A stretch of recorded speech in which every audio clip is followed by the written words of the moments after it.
At unang sisid ko nga ni din sa kailaliman ng dagat, may nakita agad ako. Ayan mga master, rice cooker. Lutuan para sa mahuhuli ko ngayong gabi. O din sa aming barangay, baka na may nawawalaan dyan ng rice cooker. Nandini man din sa ilalim ng dagat. Hindi ko na yan pinakaalman, baka mapagbintangan pa. At kahit nga ni may kalabuan ang tubig dagat, may naaninaw ako sa ilalim. Kaya ito ang nangyari.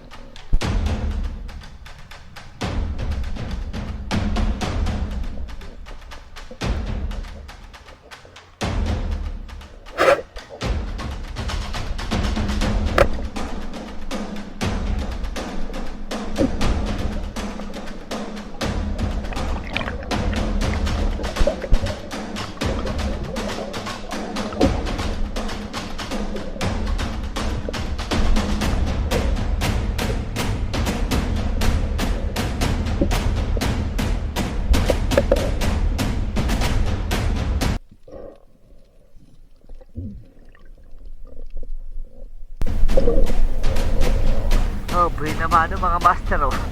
Bagulan.